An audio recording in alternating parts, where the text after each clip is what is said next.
علی خود نجف سے آ جائے گا. اب انسان دنیا سے جا رہا مگر سامنے روح انور علی، سامنے علی کا چہرہ، جاتے جاتے اپنے مولا کو دیکھ لیا، مولا آپ آ گئے. اور یہی نہیں، جیسے ہی قبر میں سب چھوڑ کے چلے گئے، دنیا میں تمام رشتوں کی محبت کی انتہا کا نام ہے میت کو قبر تک پہنچا دینا. بتائیں یہی ہوتا ہے کہ نہیں؟ ہم نے وہاں مولا کو دیکھا تو کہا الحمدللہ. یہاں جتنے بھی قریبی رشتے دار تھے سب کے سب آئے، دوست احباب جمع ہوئے، اور سب کی محبت کا خلاصہ یہ تھا کہ ان کو کسی طریقے سے قبر تک پہنچا دو. قبر میں جنازہ ڈالا گیا،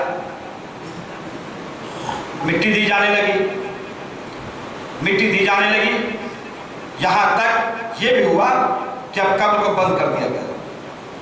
جتنے چاہنے والے تھے آخری محبت کا صلہ جو دیا، سارے تعلقات کا صلہ جو ملا پوری زندگی کا، اب قبر بن چکی ہے. اس کے بعد آ کے لوگوں نے آخری مرتبہ دعا پڑھنا شروع کی. اب یہ جدائی ہو رہی ہے، مرنے والے سے جدائی ہمیشہ کے لیے. اب یہ لوگ یہاں سے جا رہے ہیں، مگر یہ دیکھیں اندھیری قبر میں لے جا کے چھوڑ دینا الگ، لیکن اس اندھیرے قبر میں مدد کے لیے آ جانا الگ. ادھر سب چھوڑ کے گئے، ادھر سے پھر ہمارا امام آیا. ادھر ہمارے بزرگ تشریف فرمائے. جس نقطے تک لے جانا چاہتا ہوں، جس نقطے تک لے جا، جو لوگ زیارت کربلا معلیٰ اور زیارت مشاہد مقدسہ سے مشرف ہو چکے ہیں، وہ باقاعدہ جانتے ہیں، روایتیں انہوں نے پہلے پڑھ لی ہیں.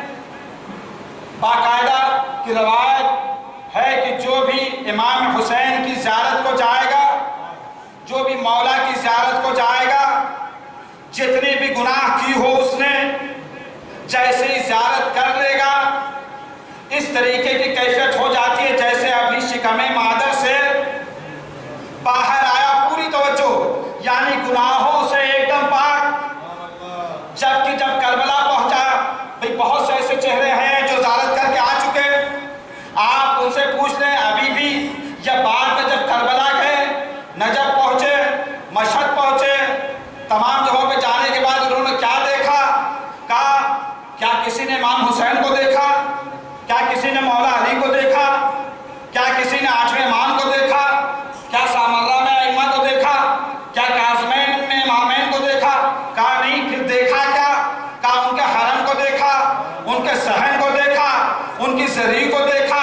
جب زری دیکھنے کے بعد صحن انسانوں نے بنایا، زری انسانوں نے بنائی، گنبد انسانوں نے بنایا، مگر کیونکہ منسوب تھا امام کی طرف، منسوب تھا امام کی طرف، ہم زری دیکھ کے زیارت پڑھ رہے تھے، مگر محسوس یہ ہو رہا تھا جیسے میں امام کو سلام کر رہے ہوں، محسوس یہ ہو رہا تھا جیسے امام جواب دے رہے ہوں. اور یہی ہے بھی وَأَشْهَدُ أَنَّكَ تَسْمَعُ كَلَامِي، میں گواہی دیتا ہوں کہ آپ ہمارے کلام کو سن رہے ہیں. وَتَرُدُّ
برکت یہ الحمدللہ کی ہے۔ ہمارا امام حران ہمارا مشکل کشا، اور ہمارے جتنے بھی امام ہیں سب اسی طریقے سے مشکل کشائی کرتے تھے، ہمیں احساس نہیں ہوتا، ہمیں احساس بھی نہیں ہونے دیتے۔ ایک کتاب لکھی ہے سید صالح موسوی نے، امام شناسی، کئی جلدیں ہیں، اس سے بتاتے ہیں کہ دیکھیے امام ایک واقعہ لکھتے ہیں 1925 کا، کتاب کا نام امام شناسی فارسی میں، سید صالح موسوی الحمدللہ باحیات ہے ابھی۔ واقعہ لکھتے ہیں امام کیسے مدد کرتے ہیں۔ 1925 کا واقعہ، تب جو آج وائٹ ہاؤس اس طریقے سے امریکہ میں مشہور ہے، اسی سے کاخے کرملن، روس کی راجدھانی ماسکو میں، تب دنیا کی سیاست کے فیصلے وہاں سے ہوتے تھے، کرملن ہاؤس۔ اس وقت کے روس کے صدر نے، کتاب ہمارے پاس موجود بھی ہے، اس وقت کے صدر روس نے ایک مرتبہ اپنے فوج کے تینوں کمانڈروں کو بلایا، اور بلانے کے بعد یہ کہا کہ ایران کا یہ جزیرہ، ایران کا یہ صوبہ دیکھ رہے ہیں مازندران، وہ اتنا سرسبز و شاداب صوبہ مازندران، اس میں تو ہمارا قبضہ ہونا چاہیے۔ اچھا، زمانے کا دستور یہ تھا جس کی فوج جہاں تک آئی اور جہاں پہ جانے کے بعد پرچم نصب کر دیا تو اس کے دائرہ اختیار میں آتا تھا۔ کہا اتنا شاندار صوبہ مازندران یہ ہمارے علاقے میں آنا چاہیے۔ خفیہ میٹنگ، صدر روس اور تینوں فوج کے کمانڈر، اور کوئی نہیں، نامہ نگاروں کو بھی جانے سے منع کر دیا گیا تھا۔ بہت خفیہ میٹنگ ہوئی، خفیہ میٹنگ ہوئی تو اس میں سب سے بڑی ذمہ داری آئی بحری فوج کی، کیونکہ سمندر کے کنارے پہ مازندران ہے، اس حصے پہ سے اب سب سے بڑی ذمہ داری ہے بحری فوج کی، دریائی فوج کی۔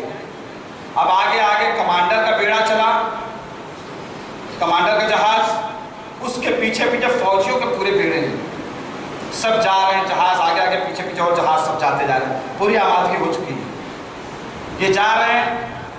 اوپر ایک انسان جو پوری نگرانی کے لیے دوربین لے کے بیٹھتا ہے، وہ دوربین لے کے بیٹھا ہے، سمندر کی تمام کیفیتوں کو دیکھ رہا ہے، جہاز آگے بڑھتا جا رہا ہے، پیچھے پورے فوجیوں کے جہاز ہیں۔ ایک بیگ اس فوراً اپنے کمانڈر سے مواصلاتی نظام قائم کیا، کہا میں عجیب چیز دیکھ رہا ہوں۔ کہا کیا ہوا؟ کہا سمندر کو دیکھ رہا تھا جو کافی دور تک کچھ نظر نہیں آ رہا تھا، لیکن ابھی دیکھ رہا ہوں کہ 50 میٹر کے فاصلے میں ایک گول کشتی نما چیز سمندر سے ایک بیگ برآمد ہوئی ہے، اور وہ ہماری طرف آ رہی ہے۔ کہ یہ کہتے کہتے وہ کشتی پاس میں آ گئی، اور آنے کے بعد اس کشتی نے ان کو روکا، کہا کہاں جا رہے ہیں؟ کہا ہم جا رہے ہیں ایران، مازندران صوبہ جو ہے اس پہ ہمارے صدر نے حکم دیا، اس پہ جا رہے ہیں قبضہ کرنے۔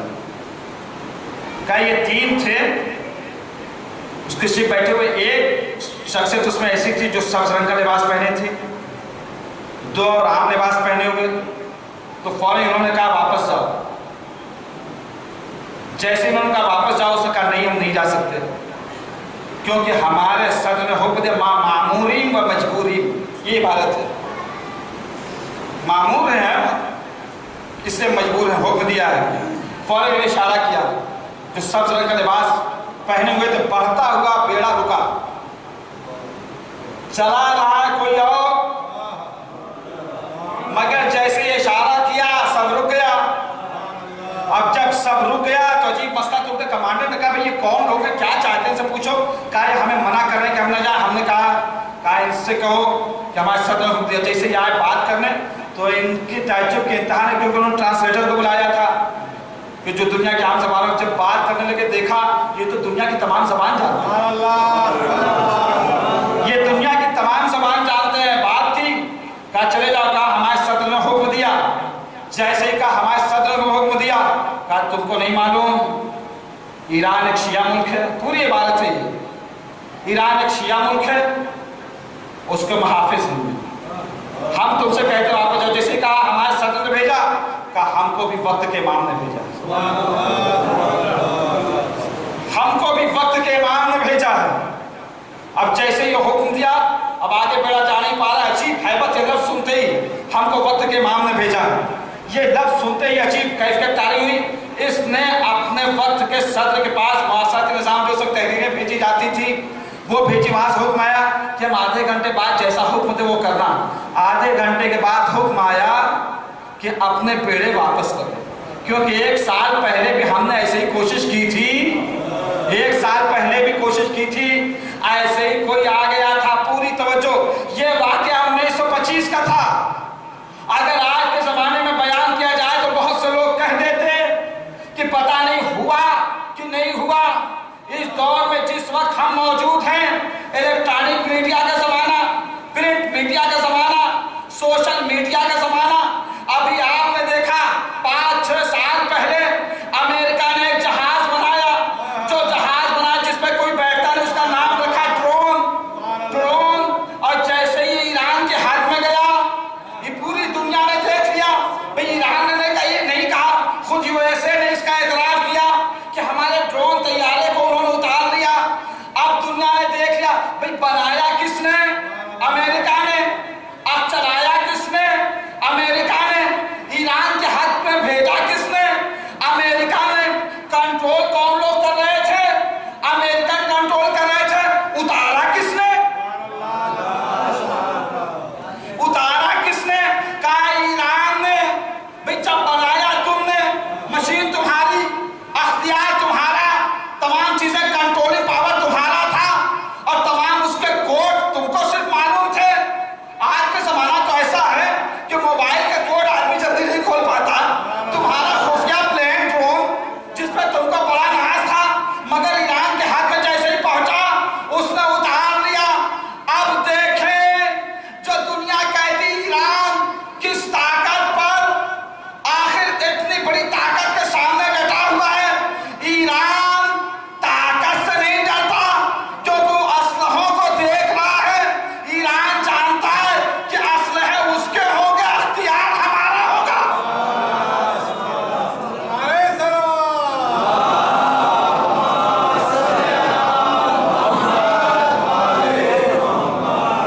پوری توجہ. تو ہم تمام چیزوں کو جب دیکھتے ہیں، جب ایسی مدد ہوتی ہے تو فوراً زبان سے نکلتا ہے الحمدللہ الحمدللہ. ورنہ اس پرآشوب دور میں اس طریقے سے سارے زمانے میں عزاداری حسین کا ہونا، سارے زمانے میں جدھر بھی چلے جائیں پوری ڈھماک کے ساتھ ہر طرف صرف صدا گونج رہی یا حسین یا حسین. وہ 61 ہجری کی کربلا جس میں ایک نہ بچا تھا جو یا حسین کہتا. جو کہنے والے تھے انہیں بھی قیدی بنا لیا گیا تھا. آج کتنا بڑا معجزہ ہے کہ جس پہ کوئی رونے والا نہ تھا اس پہ آج کتنے رونے والے ہیں. کیونکہ وقت اجازت نہیں دیتا، نہ بہت کچھ پڑھا جا سکتا تھا. صرف ہم نہیں، ہم تو شیعہ ہیں. غیر کتنا تڑپ تڑپ کے ماتم کرتے ہیں، غیر کس طریقے سے حسین ابن علی سے محبت کرتے ہیں. بیان نہیں کیا جا سکتا کتنا زیادہ عشق. اور کیوں نہ ہو، کیونکہ عزاداری کی ذمہ دار فاطمہ زہرا فرش صاحب آئی سے دعا ہی نہیں دی ہے. ہم نے خود پڑھا ہے. یہاں پہ بہت سے ایسے چہرے ہیں جو دیکھ رہے ہیں، خدا سلامت رکھے.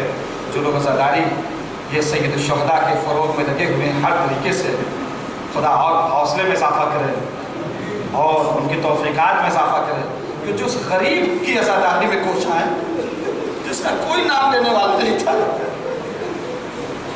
عزادار ایک مومنہ ہے، واقعی ایک مومنہ ہے جو ہر سال امام حسین کی عزاداری بہت ہی تذکر احتشام کے ساتھ کیا کرتی تھی. ایک مرتبہ اس کے حالات ایسے ہوئے کہ اس مرتبہ اس شام سے عزاداری کا انتظام نہیں ہو پا رہا ہے. جب اس نے دیکھا تڑپ گئی، بے چین ہو رہی ہے، بار بار آسمان کی طرف رخ کرتی ہے، پروردگار کیا میں اس مرتبہ اپنے مولا کی عزاداری اس طریقے سے نہیں کر پاؤں گی؟ بار بار بے چین ہے. محرم کی تاریخ قریب آتی جا رہی ہے، یہاں تک کہ فلک پہ ہلال ماہ محرم نمودار ہوا. جیسے ہی اس نے فلک پہ ہلال ماہ محرم کو دیکھا تڑپ گئی. آئی در پہ